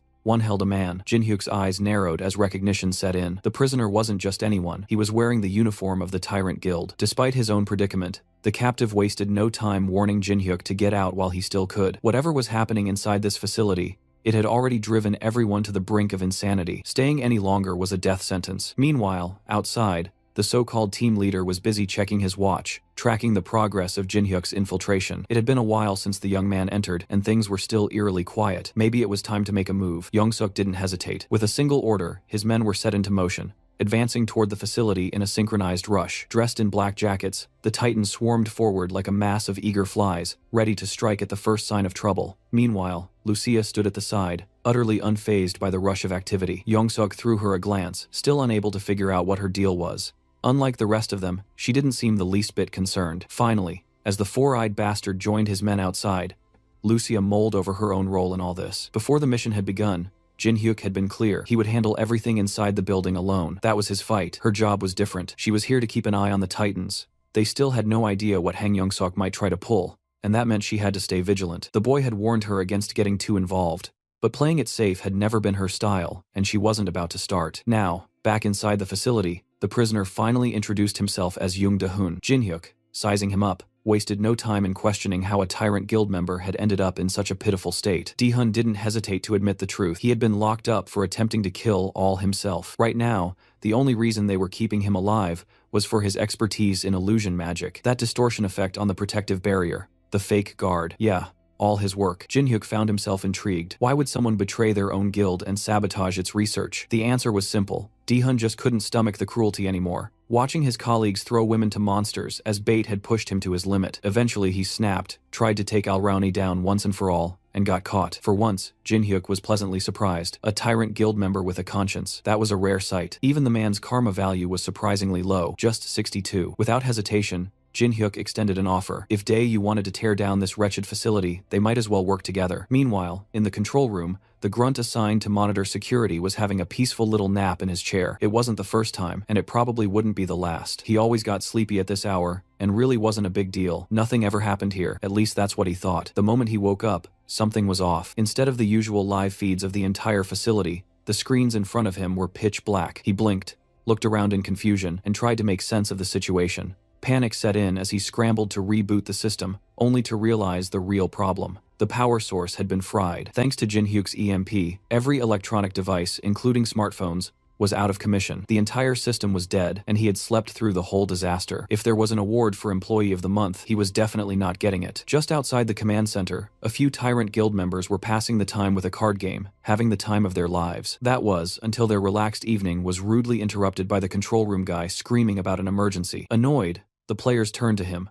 more irritated about their game being cut short than anything else. But the moment they heard what had actually happened, their frustration turned into alarm. The entire security system was down. Every single woman locked in the cells was missing. And worst of all, they had an intruder. With no time to waste, the team leaders quickly split their forces. One group headed straight for the Al Rauna production room, while the other focused on tracking down the intruder and the missing captives. And as for the genius who had let this all happen, the control room grunt was now stuck with one job: find a way to contact headquarters, no matter what. Every single prison cell had been unlocked, freeing the abducted women. With their lives hanging by a thread, they wasted no time, rushing toward the nearest exit. Leading the way was Dae-yoon, who knew the facility's layout like the back of his hand. He navigated the group through the most optimal path, getting them dangerously close to freedom, only for trouble to arrive right on cue. The tyrant boys had caught on to their escape. As soon as they spotted the fleeing women, they flooded into the area like a pack of rabid dogs. The first one to step in immediately recognized Dae-yoon, charging in alone with the bold claim that he would finish Dae-yoon once and for all. But the moment his punch landed, reality shifted. A cruel reminder of Dae-yoon's specialty, illusion. The attacker seethed with rage, realizing he had fallen for such a simple trick. Meanwhile, while Team 2 was struggling to chase down Dae-yoon and the women, Team 1 was having a far worse time elsewhere. Armed with little more than knives, they found themselves face to face with someone much more dangerous: Jin-hyuk, and they had brought knives to a baseball bat fight. Jin-hyuk made quick work of them. His superior technique and footwork turned their pathetic attempts at combat into an absolute joke. With each swing, he sent a tyrant boy crumpling to the ground. One clean hit her target, as if you were just knocking down bowling pins. By the time the last one hit the floor, Jin-hyuk hadn't even broken a sweat. Judging by how desperately they had been guarding the front gate, there was only one conclusion: Al Rauna had to be inside. Without wasting another second, Jin-hyuk gained access to the room and cautiously stepped in.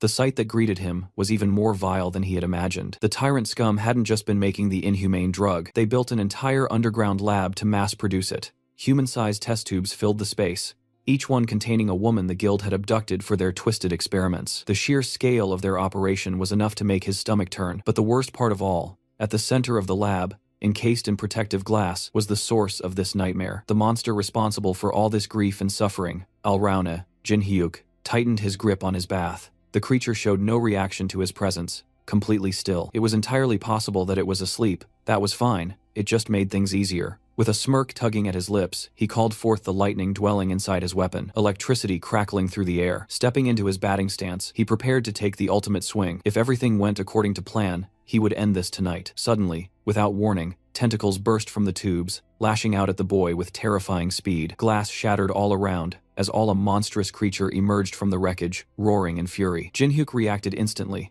activating his hardened skin ability and dodging as the tentacles struck violently. Wasting no time, he pushed forward, closing the gap between them. But before he could land a hit, one of the writhing limbs managed to catch him, sending him flying across the room. Groaning, he forced himself upright, using his bat to steady himself. His mind raced. What was that power? Even with his armor and hardened skin, the attack had nearly pierced through. Shaking off the pain, he readied himself for another round. Charging in once more, he used his bat to deflect the flailing tentacles, maneuvering swiftly around the battlefield. With a sharp pivot, he ran up the wall, using the momentum to launch himself through the air. His strike was precise, the bat stabbing straight into Al Rauna's chest. Suddenly, electricity crackled around him as he channeled his skill, sending a surge of lightning through the monster's body. Al Rauna convulsed violently, its entire form twisting in agony before collapsing to the ground in a smoldering heap. Breathing heavily, Jin-hyuk scanned the aftermath. Amidst the wreckage, something caught his eye, an object lying near the monster's corpse. He approached cautiously, attempting to appraise it, but the result came up blank. Based on its shape and energy, he could only assume it was a magic stone. Without hesitation, he stashed it away and pulled out his communication device. Contacting Lucia, he asked if the girls had moved safely. She confirmed that they were fine, but quickly added something concerning. One of the Tyrant Guild members was with them. Jin-hyuk explained that the man had betrayed his own guild and had been helping them. He believed the guy was sincere. Lucia then inquired about Alrauna, to which Jin-hyuk casually assured her that had been taken care of. Plus, he'd even scored a magic stone in the process. Just as he was about to leave, Lucia updated him on the battlefield. The others were still fighting against Titan Guild members, but something was wrong. Suddenly, the enemies had grown significantly stronger, fighting like they had gone completely berserk. Jin-hyuk's expression darkened. If the Titan Guild lost here, it would cause even bigger problems. He instructed Lucia to help them out. She acknowledged the request, her bow already charging with energy before ending the call, with a teasing remark about how he owed her a ridiculous amount of sweets for this. Jin-hyuk chuckled lightly, stepping over the remains of the battle. But just as he moved forward, his expression sharpened. He wasn't alone. Without turning, he called out to the unseen presence, his voice calm but firm. He knew someone was there. A man emerged from the shadows, looking genuinely surprised that he had been sensed. Jin-hyuk narrowed his eyes. There was no need for small talk. What was the real objective here? Was it the Alraun stone? Or was it him? The man smirked, admitting that he had originally come for the stone. But after seeing Jin-hyuk in action, he had changed his mind. Jin-hyuk's gaze darkened. That was a mistake. Without warning, he charged forward, bat raised for another fight. The assassin lunged, aiming a deadly stab with his knife, but Jin-hyuk slipped past the attack with ease. Countering instantly, he struck with his hand, only for the assassin to block. Clearly taken aback by Jin-hyuk's speed, for a brief moment, the assassin reeled. Too fast. Far too fast for a C-rank hunter. That's when it clicked. This wasn't the first time Jin-hyuk had reacted unnaturally fast. Even back at the home, catching that poison dart wasn't just luck. Jean-hyuk suddenly hurled his bat, but the assassin sidestepped, watching as it embedded itself deep into the wall. Before he could react further, Jin-hyuk leaped into the air, calling his bat back to his hand like a magnetized weapon. The assassin barely had time to register what was happening before the bat came swinging toward him. Dodging at the last second, the assassin managed to land a counterattack, striking Jin-hyuk's back, but the hit was completely nullified by his armor. Frustrated,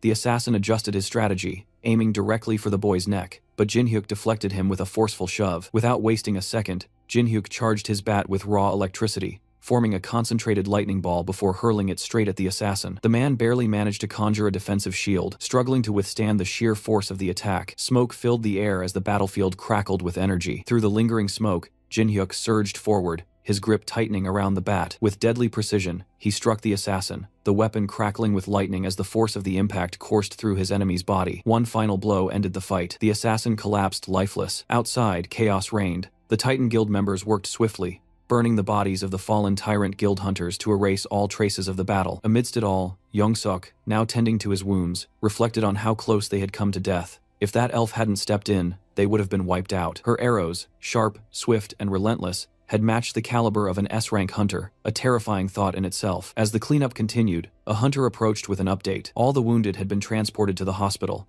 and every piece of evidence had been erased. Young-suk gave a nod. With the Tyrant Guild taken care of, it was time to move forward with a welcoming ceremony. But just then, an unexpected arrival disrupted the moment. Dae-yoon, the Tyrant Guild member who had betrayed them, rushed in, his expression tense. There was no need for words. His face alone carried bad news. And sure enough, his warning was dire. The Tyrant Guild leader, along with their main forces, was already on the way. A chilling realization settled in as Young-suk stiffened. The guild leader Jo Won-chul was coming. A brief moment of silence followed before the weight of those words sank in. There was no chance of winning against someone like him. Before they could fully process the first report, another followed, confirming that the Tyrant Guild hunters were approaching fast. Time was running out. Quickly assessing the situation, Young-suk made the only logical decision: abort the operation. A retreat was their best option now. Turning to Dae-yoon, he asked if the man would be coming with them, but hesitation flickered in his eyes before he shook his head. Leaving now would make his defection far too obvious. He would stay behind and submit a false report instead. Young-suk studied him for a moment before offering a nod of understanding. That was fine,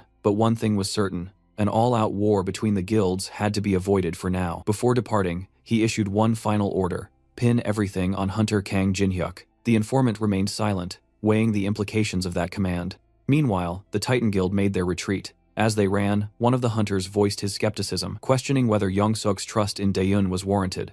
But Young-suk barely spared him glance. It didn't matter. They just needed time, because sooner or later, full-scale war was inevitable. Dae-yoon stood in place, his posture calm yet alert. Moments later, Lucia approached, her gaze sharp as she questioned whether he was the person Jin-hyuk had mentioned. Without wasting time, she told him to, "Let's go." Jin-hyuk was waiting inside. The elf, ever composed, asked if the situation had been handled. Jin-hyuk simply nodded, stating that he had taken care of the man who had followed them. With that out of the way, Dae-yoon turned to Jin-hyuk, seeking an update on their current predicament. Jin-hyuk wasted no time in explaining. Alraune was dead, but there was still a loose end to deal with. He suggested pinning everything on the attacker, making it look like he had died in battle against Alraune. The elf hesitated for a moment, questioning if Jin-hyuk truly intended to frame the man for everything. Our boy, unbothered, told him to check the diary. Inside were the names of all the victims of recent serial murders. Their attacker wasn't just some random thug, he was the great guild killer, the one who had been shaking the entire public by targeting major guilds. If they made him the scapegoat, no one would suspect a thing. Without hesitation, Jin-hyuk turned to Dae-yoon, asking if he could handle it. Dae-yoon, still processing the plan, admitted that he didn't fully understand Jin-hyuk's methods.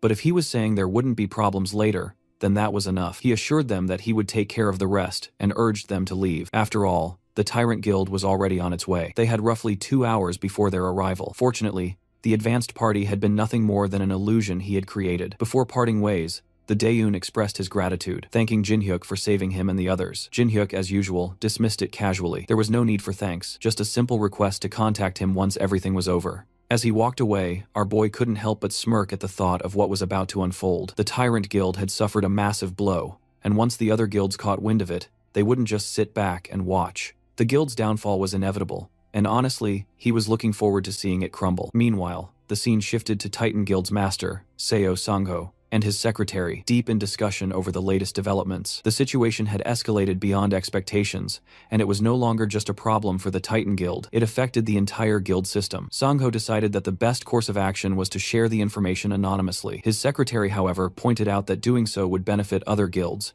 potentially putting Titan at a disadvantage. But the guildmaster wasn't concerned about that. If word got out that Titan Guild was directly involved, the resulting guild war would be catastrophic. It was better to resolve the situation quietly than to waste time scheming for personal gain. With that, the secretary followed orders and anonymously leaked the information. Not long after, the news exploded with reports about the Tyrant Guild's criminal activities. People everywhere were talking about it, and arrests within the guild were already being made. Despite the overwhelming evidence, the Tyrant Guild refused to submit to the investigation. One person who wasn't taking it well was Young-seok. Enraged, he cursed his guildmaster, blaming him for ruining everything. He wasted no time dialing his superior, demanding to know why they had given away the information anonymously. After all, they had done all the work. Yet now, those Ultron bastards were being hailed as heroes. The guildmaster remained unfazed, explaining that if they had exposed themselves, the Tyrant Guild would have crushed them before the other guilds had time to react. But Young-suk wasn't satisfied. He argued that if his plan to recruit an S-rank hunter succeeded,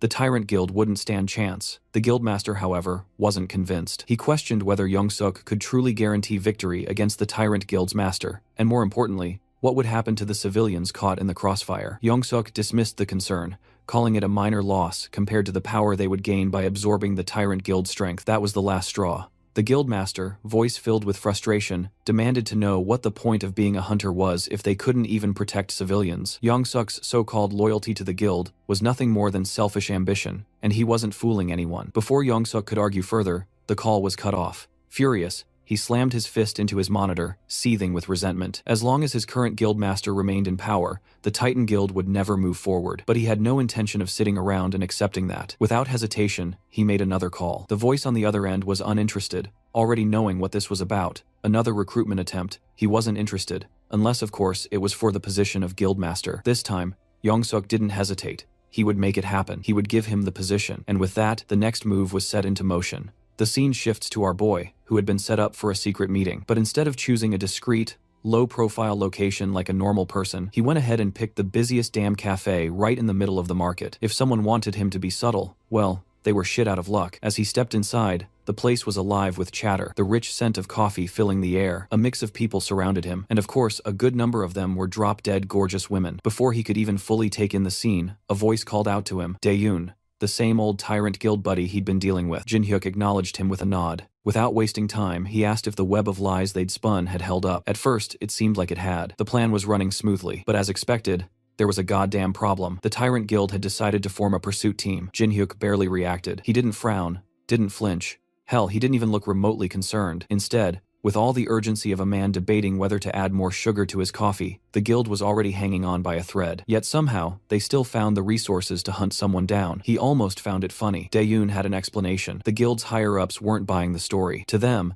the body had been discovered too quickly, and the news had spread too damn fast. That could only mean one thing. There had to be another culprit. Someone else is pulling the strings. Jin-hyuk, ever the picture of indifference, simply acknowledged that no concrete evidence had surfaced. As long as his identity remained hidden, there was nothing to worry about. Even so, playing it safe was never a bad idea. If lying low for a while ensured that the Tyrant Guild crumbled on its own, then maybe it was worth considering. Dae-yoon agreed. Then, without warning, he pulled out a phone and handed it over. A simple gesture, but one that carried weight. On that device was everything Jin-hyuk needed to know about the pursuit team. Jin-hyuk took the iPhone 11 and began scrolling through the information. Dae-yoon, watching him, hesitated for a moment before asking if he was really planning to go through the intel right here, right now. Jin-hyuk, of course, didn't give a shit. Nothing in this place mattered. No one was watching them. In fact, no one was real. Because the entire cafe, the chattering crowd, the ridiculously beautiful women, none of it real. It was all an illusion. Dae-yoon's reaction was immediate. He was surprised that Jin-hyuk had seen through it from the very start. And as realization dawned, Jin-hyuk simply smirked as if the whole thing was nothing more than a mildly amusing joke. Because at the end of the day, the only thing that actually mattered was who the hell thought they could chase him down. Jin-hyuk settled into his seat, making himself comfortable as Dae-yoon laid out the details. The pursuit team consisted of 2 people, an archer and a mage, both masters of disguise and concealment magic. These bastards could very well approach him in the form of someone he knew. Jin-hyuk barely reacted. His face screamed boredom. That was it. That was all they had on him. Dae-yoon, noticing the lack of interest, reached into his pocket. He actually pulled out something, a monster counter. Jin-hyuk's eyes narrowed slightly. He recognized the device, the very same type Titan Guild had given him, the one he had used when taking down Leviathan, but this one was smaller. He picked it up, examining the new design, and shot a questioning glance at Dae-yoon. After the Alrauna incident, the association had developed an advanced version of the device. Its purpose is to monitor hunters. And then Dae-yoon dropped the real kicker. Starting immediately, all hunters, beginning with his guild, were now required to wear this. This wasn't just some tracking tool anymore. It was a goddamn leash. Every hunter would now be under the association's watchful eye. That meant one thing for Jin-hyuk: trouble. With this device, even hunting in his private dungeon could become a problem. Without a hint of hesitation, he calmly handed the counter back to Dae-yoon. Dae-yoon, however, wasn't done warning him. If Jin-hyuk planned on using the Alraun pill, he needed to do it now before the monitoring system was fully established. There was no room for error. If Jin-hyuk took the pill after the system was in place, his sudden spike in power would immediately attract attention. And if that happened, even a damn Tyrant Guild would start suspecting him. Dae-yoon was practically urging him at this point. Make a decision and make it fast. Later, as Jin-hyuk wandered through the streets, his mind was buzzing with thoughts of the surveillance system. It was clear now he needed to get stronger, fast, and there was only one solution: the dungeon. Right now, as Jin-hyuk stepped into the dungeon, he was immediately met with the furious glare of the old dwarf. The moment their eyes met, the dwarf let out an exasperated curse and exploded in anger, ranting about how he had sent Jin-hyuk to fetch some ore. Yet, the damn brat had vanished without a trace, only to stroll back in after an entire week. Jin-hyuk hurried to apologize, but that only seemed to make things worse. The old dwarf had assumed he was dead in some god-forsaken corner of the dungeon, and now here he was, acting like nothing had happened. Trying to defuse the situation, the boy urged him to calm down, saying he had something important to show. The moment the dwarf's eyes landed on it, his face twisted in pure outrage. His anger boiled over as he demanded if Jin-hyuk had even a single functioning brain cell to realize what kind of shit he had just brought into the workshop. Not waiting for an answer, he spat out that the core was cursed, filled with countless grudges, and that dwarves, being highly vulnerable to curses, didn't even dare to look at such things unless they had a death wish. Before coming here, Lucia had told him she had some urgent work and practically shove him ahead. Now it all made sense. That cunning little devil had set him up. Meanwhile, the dwarf was still going off, calling the core a worthless piece of junk and ordering him to get rid of it immediately before it did something nasty. Jin-hyuk, feeling a little guilty now, apologized again, but the old dwarf just let out a long, suffering sigh and muttered that being an idiot wasn't a crime. Shaking his head, he grumbled that he'd take care of this mess for now. That's when it clicked for Jin-hyuk. Dwarves were prideful bastards. When it came to their pride, they could pull off the impossible just to prove a point. As the old dwarf turned to leave, Jin-hyuk smirked and, in a deliberately mocking tone, muttered that if even the great boss couldn't handle it, then there was no other choice. Lucia had been damn right all along. She even said it would be too much for him. The words landed perfectly. The dwarf froze, his face twisting as if someone had just stomped on his pride. His voice came out sharp as he demanded to know exactly what that elf brat had said about him. And just like that, the scene shifted once again. Jin-hyuk found himself standing on the same cliff, staring down at the place below, the temple of a dragon. The old dwarf had taken the bait, fully accepting the challenge. He had shoved a key into Jin-hyuk's hands, instructing him to open the temple and purify the curse. Only then, he declared, would he forge something even better than that pathetic bat Jin-hyuk was using. Lucia, of course, had plenty to say about this. She gave Jin-hyuk an incredulous look and muttered that he was completely insane for using her name to provoke the dwarf. The boy just shrugged, reminding her that she was the one who abandoned him first. Without missing a beat, he held up the key and asked if his thing could really open the temple doors. For the first time, Lucia's expression turned serious. She confirmed that it could, but then asked if he had any idea what kind of place he was about to step into. Jin-hyuk, still unfazed, tilted his head and asked what she meant. Wasn't just some temple. Lucia let out a sigh, clearly frustrated by his lack of concern. It wasn't just a peaceful old ruin. It was far more dangerous than any dungeon he had faced so far. And if he went in now without preparation, he'd be dead before he could even satisfy her with his damn chocolates. She made it clear she couldn't afford to let his stupid ass get killed. With that, she turned on her heel and ordered him to move. They were going home right now, Jin-hyuk protested. After coming all this way, they was going to turn back, but Lucia wasn't budging. This dungeon was too dangerous, and they had no choice. They would return later, properly prepared. Still annoyed, Jin-hyuk muttered if they were really going to go through all this again. Lucia, already taking a leaping stance, just smirked and told him to hurry up. If he was late, she'd eat everything at his place. Left with no other option, Jin-hyuk let out a sigh and followed after her. Back at his home, Jin-hyuk lay sprawled on the floor, completely drained. As he stared at the ceiling, he couldn't help but wonder just how absurdly fast Lucia was. His thoughts drifted back to the so-called preparations she had mentioned earlier. Potions, scrolls, that was all he could think of. Maybe he should just ask her directly. But then a realization hit him. Where the hell was Lucia? His eyes widened, and in an instant, he bolted toward the kitchen. What he saw made his blood pressure spike. Lucia was there, happily stuffing her face, casually munching down on what was, oh hell no, a whole month's worth of food. The sight of her feasting away like it was an all-you-can-eat buffet made his eye twitch. Calling her shameless was the only logical reaction, but she didn't seem the least bit bothered. Before he could yell at her properly, his phone buzzed. Seeing the caller ID, his expression turned serious. It was Lee Hyena from the Titan Guild. The moment he answered, her shaky voice came through, frantic and desperate. She was pleading for his help, her words tumbling over each other as she said that if he didn't come, the guildmaster would be killed. Jin-hyuk didn't waste a second. Without hesitation, he told her he was on his way and demanded the location. As dusk settled, the dimly lit room painted a grim picture. Bloodied clothes strewn across the table, a first aid kit lying open, and Seo Sang-ho slumped his chair, his body covered in fresh bandages. His secretary, Lee Hyena, worked frantically, her hands trembling as she patched him up. Tears welled in her eyes as she begged him to hold on, sobbing that Kang Jin-hyuk was on his way. But the pain was unbearable. Sang-ho coughed violently, a fresh trickle of blood escaping his lips, making Hyena's chest tighten in helplessness. Seeing her boss in such a wretched state was more than she could bear. Sang-ho, despite his pain, forced a weak smile and assured her that he would be fine, telling her not to cry. But she wasn't stupid. She knew he was lying through his teeth. His condition was worse than he wanted to admit. Just then, the doorbell rang. Hyena flinched, her heart skipping a beat, but when she checked the security camera, relief flooded through her. It was Jin-hyuk. As soon as he stepped inside, Jin-hyuk wasted no time. He opened his inventory, retrieving a potion bottle, and moved towards Sang-ho. The injured man let out a weak chuckle, barely managing to thank him for his kindness. But Jin-hyuk simply told him to brace himself. The potion would sting like hell. Without further delay, he poured the liquid over Sang-ho's wounds. The moment it touched his skin, a sharp, burning pain tore through his body, making him writhe in agony. But soon, the worst had passed, and the healing effects began to take hold. Once Sang-ho was stable, Jin-hyuk demanded to know what the hell had happened.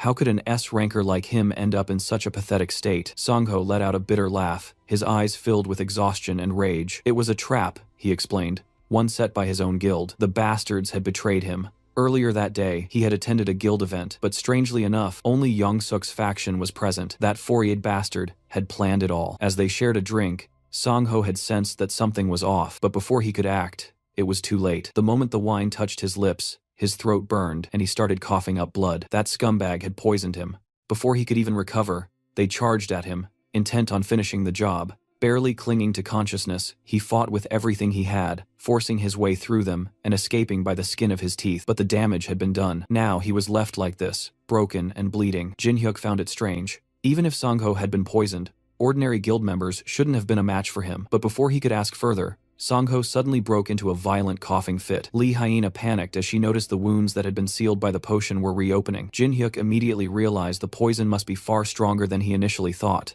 Without wasting a second, he turned to Lee Hyena and asked if she knew exactly what kind of poison had been used on Songho and whether there was an antidote. She shook her head, saying she had no idea, but hesitantly asked if they could try using the antidotes that hunters typically carried. Jin-hyuk didn't even hesitate before dismissing the idea. Knowing it wouldn't work against something this potent, they needed proper treatment and fast. Without another word, he said they had to head to the hospital immediately. But Songho, still struggling to breathe, weakly refused. The hospital wasn't a safe option. They might come after him again. Jin-hyuk understood his concerns. If those bastards found out where they were, innocent civilians could get dragged into this mess too. He had no choice but to take a different route. Without wasting any more time, he turned to Lee Hyena and told her to get ready. They had to leave quickly. He had a plan. His home might have a way to treat the poison. As they got into the car and started moving, a red car almost crashed into them out of nowhere. It was Lee Hyena behind the wheel, her eyes widening in surprise as she rolled down the window to ask if they were okay. Jin-hyuk quickly assured her that he would take care of the guildmaster and told her to hurry up. Without wasting a second, she slammed her foot on the accelerator, sending the car roaring down the streets. She weaved left and right,